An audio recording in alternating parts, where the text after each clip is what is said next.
I think the biggest misconception of franchisees is coming into it, they believe that the franchisor is going to do it all, and I can just put the money in and get a space and it'll take care of itself. Especially if you buy a franchise company with like a big name, right? So then you think, well, I'm buying a Subway.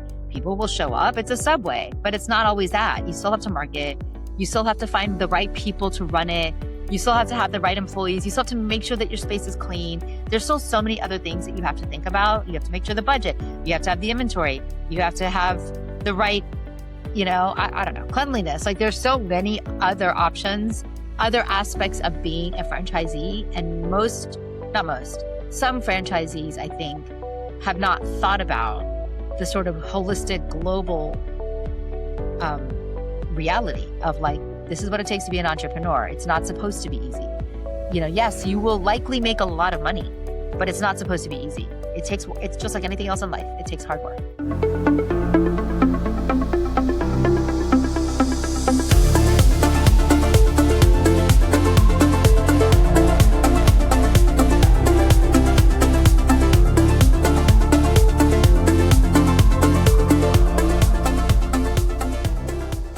Hey guys, welcome to another episode of Reframe First. I'm Alexei, and let me introduce our today's guest, Rashmi Airan. Rashmi is CEO, keynote speaker, author, there is a book standing behind, and franchise consultant, and much more. So, hi Rashmi, it's great having you here. Hi, Alexei. Thanks so much for having me. I'm all the way from the States talking to your audience. Thank you. Yeah. Thanks a lot for joining. Maybe could you tell us briefly about the book standing behind you? Yeah, for sure. So, I know we're going to talk a lot about franchising today, but I've had a very interesting journey. I started my career first actually as an investment banker, but I spent most of my career as a lawyer. And so I was a lawyer for decades. And then at one point back in 2007, I had my own little real estate practice, and I was an entrepreneur like many franchisees are. And so when we're entrepreneurs, we're wearing so many hats and we're hustling and we're under a lot of pressure and we're trying to go fast and we're trying to make all the ends meet. And I was a mother of 2 young kids. I was the major breadwinner. My husband at the time was a firefighter. So I was definitely making more money. And in that context, in 2007, I had the chance to meet a big client in real estate. And I essentially was so hungry for the client. And we'll talk about this in a little bit with franchising and how it relates, but I was so hungry to get the client, right? To get that one big thing to give me financial stability that I ended up making some bad decisions. And 7 years later, I was indicted for bank fraud. And then I ended up serving, I was sentenced to a year in prison in the States. And so I ended up spending I spent less than that in prison. It's a long story behind why I got out early, but I was in prison for 6 months while my kids were 9 and 10. It was a very, very hard experience. I lost everything. I lost my marriage, my bar license, my freedom, my money, my right to vote. And so through that journey, it's been a decade. And through that journey, actually, when I came home, that's when I became a franchise consultant because I had to figure out how am I going to make money? How am I going to survive? So I've been a franchise consultant, for the last, I would say 5 to 6 years. And to be honest, my whole family, I have so many people in my life that are in the franchise world. My uncle in Texas is the largest Subway owner. My sister's in-laws are one of the largest Dunkin' Donuts owners. And then along the way, various people own different franchises. So I'm very familiar with franchising, but I ended up becoming the motivational speaker to share this part of the story and how all of us will struggle. All of us will go through some sort of failure. All of us will go through a moment where we wish we would have made better decisions. How can we now go through those moments and become stronger and better, more evolved humans? That's what the book is about. That's what a lot of my thought leadership and speaking is about. So we can talk a little bit about the work I've done with some big franchise companies. Yeah, for sure. That's a strong story. So thanks for sharing. What's the psychology change when you go into franchising? When you leave the big corporate world and switch to franchising? What do you need to step over? Yeah, I think the biggest shift, whether you're working for a company at any level, right? When you leave any sort of 9 to 5 job, W-2, and you leave and you become and you make the choice, I want to have the privilege of controlling my life. I want to have flexibility. I want to be able to run my life, right? Becoming an entrepreneur, the mindset of an entrepreneur is very distinct. And, I've been a serial entrepreneur essentially my entire career. After I did a couple of years at two big law firms, and then I became an entrepreneur. And being an entrepreneur requires a growth mindset. It requires I call it a beyond success mindset, which I talk about in my book. And beyond success mindset means, most of us set goals, right? If you're in the business world, or you want to become a franchisee, uh, you have a goal that you set for yourself. I want to buy 1 unit, or I want to buy 10 units in this territory, and I want to have these goals, and I want to make this kind of money, right? But you achieve the goal, let's say, right? You work hard, it takes a few years, you get to the goal. If you just get to the goal and you're like, okay, I succeeded, we stop growing. So beyond success mindset is we should be, I think, continually challenging ourselves and saying, okay, now what next? What else do I need to learn? How else can I challenge myself? How else can I innovate and be creative and think differently? And what are those decisions I'm going to make? How do you do it instead of just relaxing? I've achieved everything in my life. I'm fine. I mean, I do think that most franchisees have that entrepreneurial mindset. It is, if you're not in that space of constantly trying to do the next thing, trying to learn the next technology or marketing or process or product, or how can you make whatever it is that you do. So if you have a franchise business in the childcare space, let's say, right? And you have 10 units and you provide childcare services across various communities.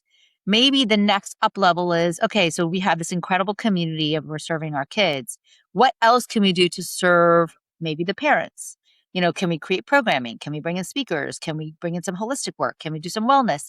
There's always another up level. And if we don't do the up level, I believe the business will not succeed.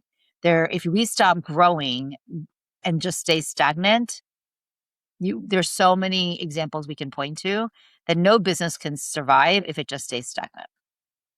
And I think it's incumbent upon the owner of the business, the entrepreneur, to keep thinking and having that mindset. Yeah, for sure. But like, I'm personal entrepreneur, but speaking with people from franchise industry, I doubt I could be a franchisee of any Well, kind. it's different. Why do you think it's different? It's about following the system, and I'm not the one who is following the system. Okay, so that's interesting, right? Because I do think that franchisees have a unique balance that they're doing, right? On the one hand, you're independent, you run your territory, you have your budget, you hire your people, you create your culture, you hire and fire and pay, and like you create all of that. On the other hand, depending on, of course, the franchisor that you work with or that you're aligned with, the franchisor will be dictating values, marketing, branding, maybe even how things are done, the product, the service, depending. And so I think those that become franchisees want that balance, because the alternative is, I want to do it all myself. I want to come up with my own idea, and then I want to figure out my own logo, and then I want to come up with my own branding and marketing and invest in that. And the benefit you get by being a franchisee is you don't have to uh, you're saving. There's an economy of cost. You don't have to then pay for the marketing costs, right? You don't have as much, because the franchisor is already doing a lot of the marketing for the brands that you're buying into. Let's say you work for Subway, right? You have a Subway franchise. So you're getting the benefit of Subway running national campaigns, TV, everything, radio, online, internet, everything. It shows up in CIO, what's it called? AEO, GEO, all over Claude. It's also going to show up in, just like, you get the legacy of people knowing what Subway is, right? And so it's like a reliable product. I know that no matter where I am in the world, I've been to Subway in India, anywhere in the world, I can go to a Subway and I know that the product is reliable, right? I know the bread, I know the meat or the cheeses or the sauces. And so I think those that go into entrepreneurial ventures in the franchise space do it because they get a really good balance. They have the support of a franchisor for the concept or the product or the service with all of the marketing and branding and all of that, right? And the infrastructure. But then they also have the ability to be entrepreneurs and run their own business as part of it. So I think that there's a very happy balance that you get by being in the franchise space. Yeah, and but still you need to have this mixture of a bit different opposite skills. Probably it's really good for people who need some structure, so to help them. So I would say I don't know if it's just structure because it's beyond the structure. It's also um, all of the other materials that you're getting with it. That's not actually structure, but it's like the support that you're getting from this franchisor. And every franchisor is different. They have different ways of supporting. How do you choose the right franchise for you? How do you decide? So when I do this with clients, the way that a potential franchisee, is going to select the right franchise company is a pretty long, it's a pretty thorough, not long, it's a thorough process. One, you first kind of start with, do you want a brick and mortar? Do you want a mobile franchise or do you want a home-based franchise? So that's like, you start with that. Uh, of course, you have to look at financials. How much are you willing to invest?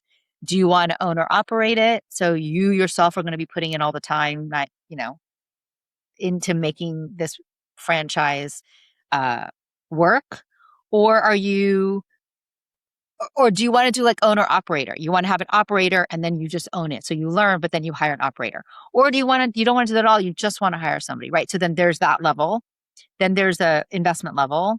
Then there's like, what do you enjoy doing? Like you're buying into a business. So do you want to do childcare because you're passionate about kids and you want to help create the next generation of leaders in your community? Right? Because that's a very much being part of the community. And then you got to be able to deal with harassing parents and annoyed parents, but also the joy of all of that. So let's say that's childcare. On the other spectrum, and that's obviously brick and mortar, right? On the other spectrum, you could have like a mobile lawn care business or a mobile pest control business, right? And you have a van and, so you get the support of all the, then the marketing, you get a van. And then, so your investment in infrastructure is around, the van and all the things that would go into it. And then you have to get certified to do all the things. And then you have like home-based care services for elderly or, something like that. So or home-based bookkeeping services, home-based tax planning services, home-based, nanny services. I mean, there's so many different types of franchises. And so it comes down, it's not a one size fits all. It takes a lot of, I think, probing and asking a lot of questions and understanding, like, what is it that you are interested in doing? How can I support you in figuring that out? And then kind of sending people, usually what I'll do is I'll usually have two very long conversations just to understand what they're interested in, what's their background, what potentially they could be good at, what are their certain skill set, right? And then I will go back into my, sort of database of, it's over like 4,000 franchisors that I work with. And then I can go into that database and ascertain and sort of select, hey, okay, here are some like if somebody says, I want a brick and mortar, then I will only go to the brick and mortar options. And then I will say, okay, here are your top 5 brick and mortar options. And if it's mobile, right? Same. And all of them will be hopefully in a industry or type of business that I think that they would enjoy and that their skill set would apply to. I will then submit it, and obviously there has to also be financial alignment. So if somebody has a $50,000 investment available to invest, that's very different than if somebody has a $350,000 investment. So that, so there's also that consideration. You kind of weed out certain companies if somebody doesn't have the right certain type of investment. And then I'll submit those to the client. And then the client really has to take time to do the research, see which one, if any of those align. If none of those align, we go back to the drawing board and I send 5 more. And so it's a give and take process. It doesn't happen overnight. because it's a big decision. What business do you want to go into? What industry do you want to go into? Do you want to, find a location and then go into leasing a space and go into essentially going into real estate?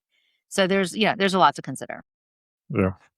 Do you start this kind of conversation with just asking certain set of questions, or do you just explore options with the person?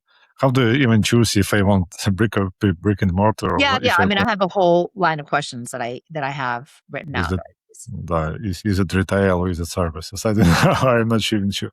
Yeah, Is it something psychology based, like the psychology of the person, like the psychotype, or I is there any I relation? don't know. I mean, I think that if somebody comes to me and says, "Hey, I'm really interested in being a franchisee. Can you help me find the right company?" Their mindset has already decided they're ready to be an entrepreneur. So I don't then need to deconstruct it and figure out, okay, do you have a growth mindset? Like, that's not my job, right? At the end of the day, the franchisor, in determining whether or not this is a good match, will do a lot of that. So my job is to connect a franchisee with the franchisor based on all the things we talked about, financial net worth, uh, time available, location, industry, all of that. Then the conversation between the franchisor and the potential franchisee will determine, is it a good fit Yeah, psychologically? yeah. You mentioned working a lot with franchisors and being keynote speaker for them, and how does it look from the other side, from the franchisor side? How does it look to choose the right franchisee for them? Because it's also about the right choice, because that's the person that will be representing their name in certain region. How does it work for them? To choose the franchise company? What do Yeah, you to choose the right franchisee. So the fran so I've done a lot of work from the franchisor space as a keynote speaker and a leadership consultant. And what I know about franchisors is that their focus and priority is making sure that every franchisee is aligned with their core values, is aligned with their mission, is focused on growth, is focused on maintaining the reputation and the purpose of whatever that organization is. So I'll give an example. Last year, I worked with a childcare, like I mentioned, a childcare franchise and the childhood academy kind of franchise. And when we had several planning calls because they asked me to come in and be their keynote speaker at their annual conference with all of their franchisees, as well as lead a leadership workshop. So in the planning for that, there was a lot of conversation back and forth between me and basically their president, vice president, and head of people. Um, essentially talking about how do you make sure that the franchisee philosophically, spiritually, emotionally, mentally is committed like to what those mission and values are. And a lot of times what happens is a franchisee is gung ho at the beginning, right? And they're super excited and they come in and they are ready to do whatever y- uh, whatever a franchisor wants them to do, right? But then you have, like an entire let's say 2 years go by, okay? Life happens. The franchisee's own kids are having issues. Maybe they start having marital issues, or maybe the market starts to go decline. And so now they're seeing a decline in their participation rates, or if we go back to the childhood academy, less parents are able to pay for child care. There's so many variables, right? Or like talent is hard to find. Okay, there's so many options. COVID hits, and now you can't even have a school. So then you have these moments, right? How do you make sure that your franchisee A stays committed, and then B is continuing to try to figure out how to grow? So from the franchisor's perspective, I think one of the reasons they do have these annual conferences is to keep motivating and inspiring and reminding franchisees this is what the goals are. And there's always award ceremonies to motivate people and inspire people and incentivize people.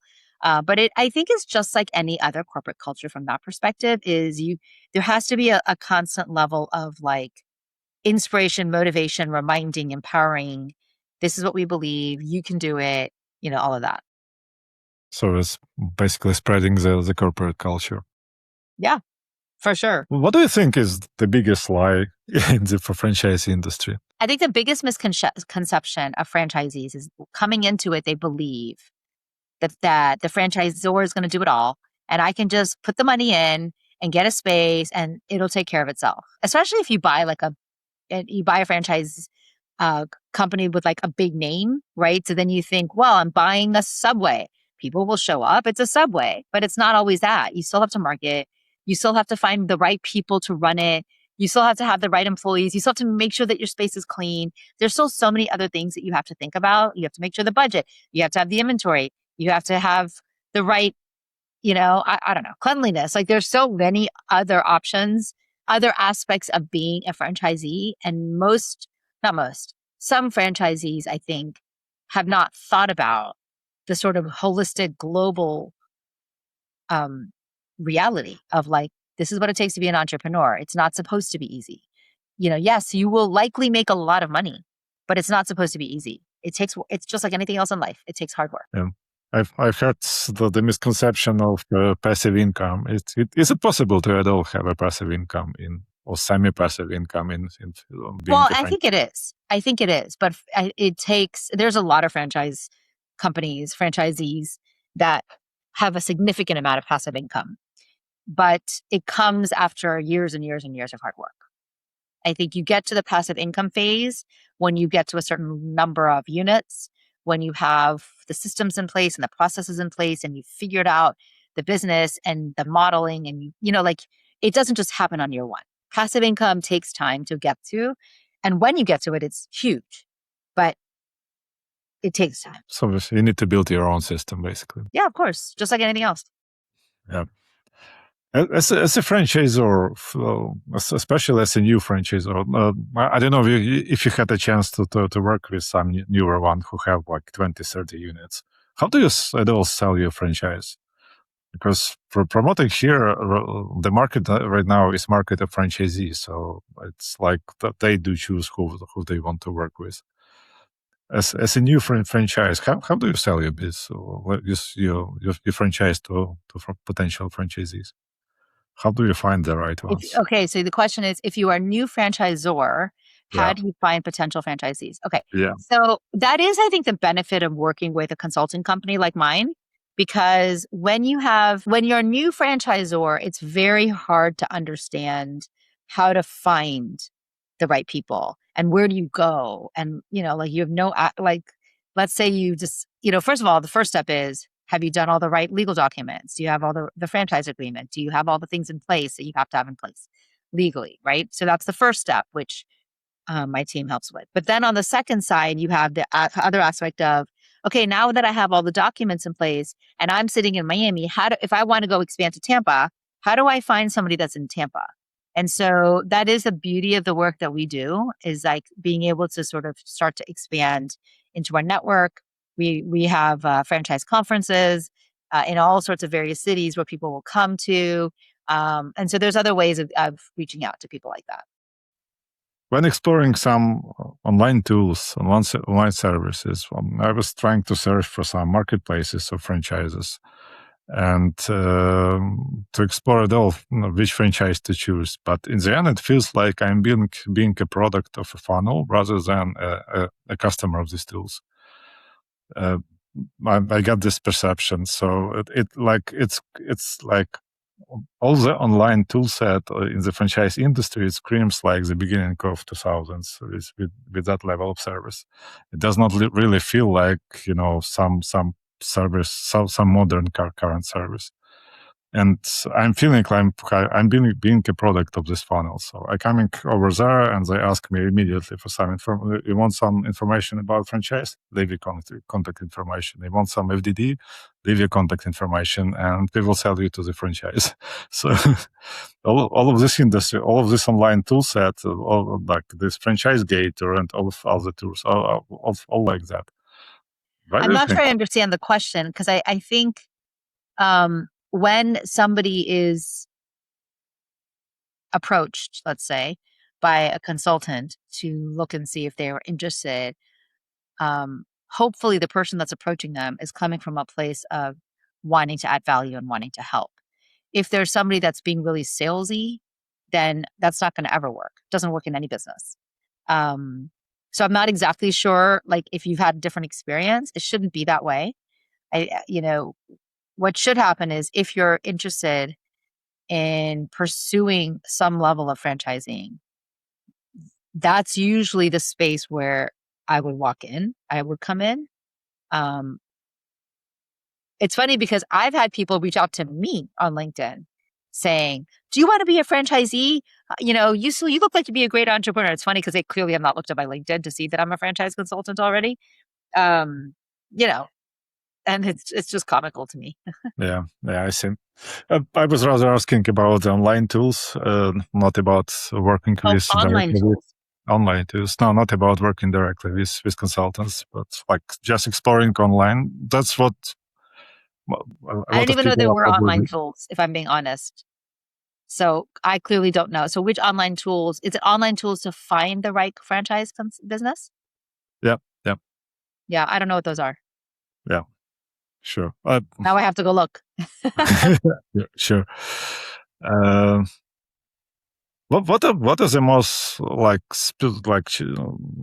asking about the franchise consultant? What are the biggest challenges for franchise consultants or being franchise consultant? What? I think the biggest challenge for any business person is finding somebody that's interested in what you have to do in your product. So as a franchise consultant, it's finding somebody who is looking to be a franchisee, right? So targeting people, whether it's on LinkedIn or at a conference or friends, and then having a real conversation with them. That's the hardest part is to open the door to see if somebody is ready to leave their corporate job to become an entrepreneur. That's the hardest thing, I think. Yeah, finding customers. What's the most labor consuming part of being Also that. finding customers? Well, yeah, that's definitely the most like time consuming part. Of course, once you identify somebody that's interested, Yeah. then the process of getting to know them, it takes a lot of time, but that's the enjoyable stuff because you're actually then really fine tuning and it's like you want to help somebody. You want to help them get find the right fit. That's the best part. Okay. With regards to modern age of AI and all these AI tools, are any of these tools useful for choosing the right franchise? And now doing the analysis of these documents or choosing the right franchise for you. Is there any penetration of AI tools into franchise industry nowadays? So, my take on AI is that AI definitely helps us be more productive. It makes us more efficient. It helps us find patterns. So, let's say if I record a conversation with a potential client who's interested, I have uploaded that transcript into Claude, let's say, and then ask Claude to identify any patterns, any sort of industries that AI can identify within the conversation that this person or this potential entrepreneur or franchisee would be good for. So it does help because AI, I think, is able to have pattern recognition that we can't always see. And that's, I think, very helpful. Yeah, awesome. Well, I'm a bit out of questions. So thanks a lot for interesting discussion. Before we wrap it up, is there anything else you would like to add on top of that? I think what's really fascinating, I don't know who listens to your podcast, if it's but I know you said business people interested in franchising. I think I come from a very different perspective as a former lawyer and banker, then franchise consultant, and somebody who's now a keynote speaker. My perspective on the franchise world, because I'm a serial entrepreneur, is very unique and different. And so, if any of your listeners are out there and are looking either for a franchise or a keynote speaker or consultant in leadership or franchising space, I have a lot of knowledge. I've been doing this for 30 something years and happy to help. Wow. Awesome. Thanks a lot, Rashmi, for the Yeah. discussion, and best of luck to you. Good. Thanks.